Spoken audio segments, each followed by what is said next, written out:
Hi, welcome to Grandma Lillian's Kitchen. Today we're going to be making holiday fruit cookies, so let's jump right in.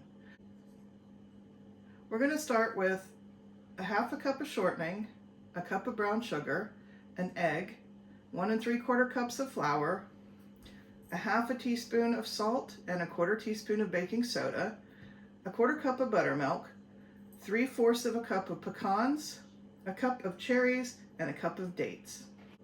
This is a really easy recipe. There's no sifting. All you need to do is just dump everything together and mix it well. So I'm going to start by adding the shortening to the flour and get that creamed in. Might take a little time. The shortening is not as soft as I'd hoped it would be, but we'll get through this. All right, I've got the shortening blended in with the flour. Now I'm going to add the brown sugar. That's a cup of brown sugar. We'll get that mixed in. And then we're going to add the egg. And I didn't beat it. It's just as is. It'll get mixed in all and get beaten as I mix. Then I'm going to add the salt and the baking soda.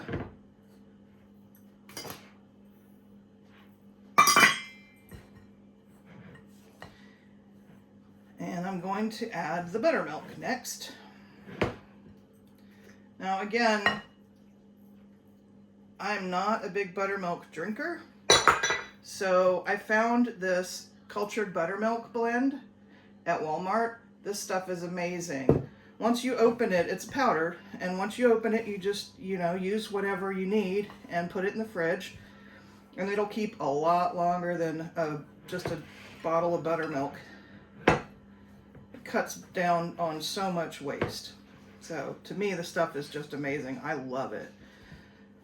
Next, I'm going to add the pecans. It's 3/4 of a cup of pecans, and I'll get those mixed in. And then I will add the dates.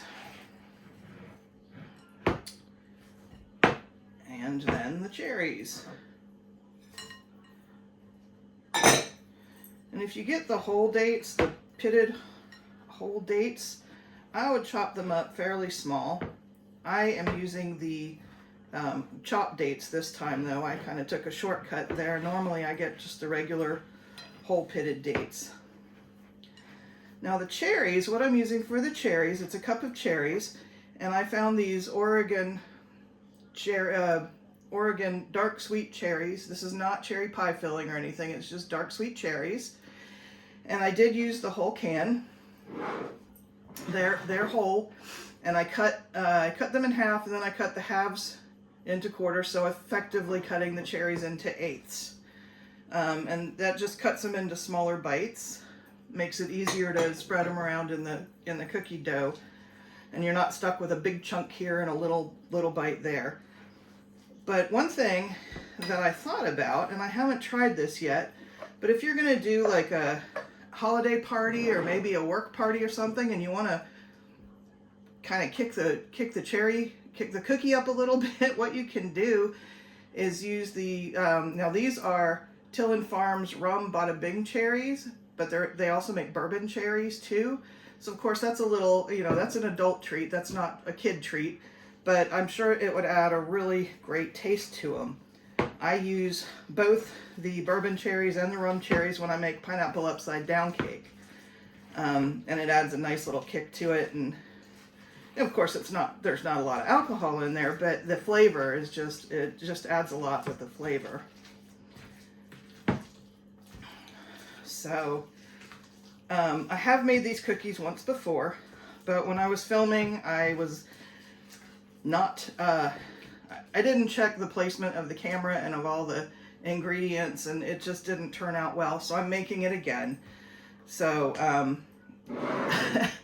this is not a first for me. It's a second, so it's a close first. We'll go with that. It's a close first. And so what I'm going to do, this is a really gooey mix. It's really a sticky, soupy mix. And also you're gonna bake these for 10 to 13 minutes at 400 degrees. And so they don't spread out a lot, but again, these are like the old time cookies, and I would suggest not making them any larger than about the size of a 1/3 measuring cup. So that's not that big. That's a little bigger than a silver dollar, if any of you remember those or have seen the old silver dollars. But a 1/3 cup is about the size I would suggest.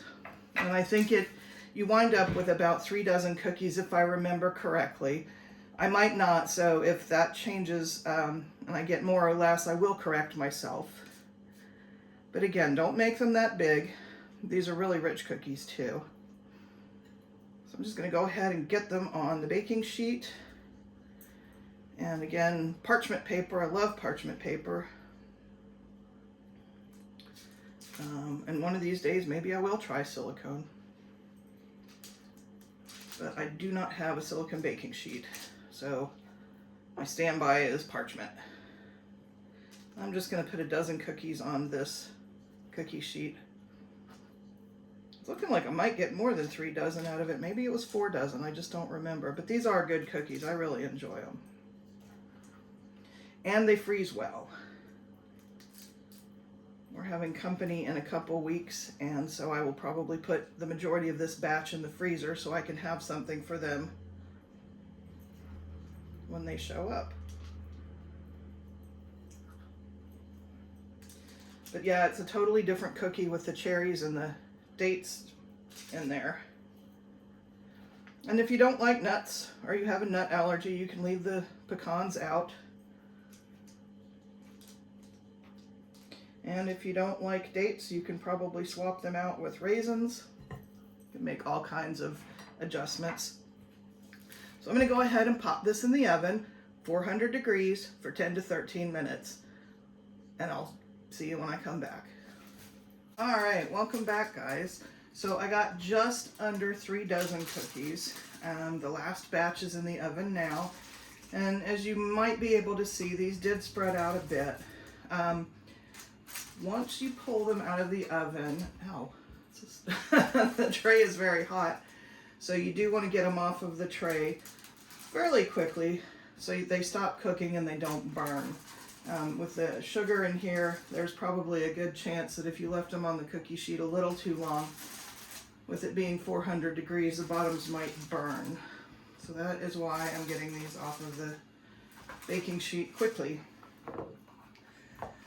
So they're soft cookies right now. They'll get a little firmer when as they continue to cool. But they did spread out a good little bit, and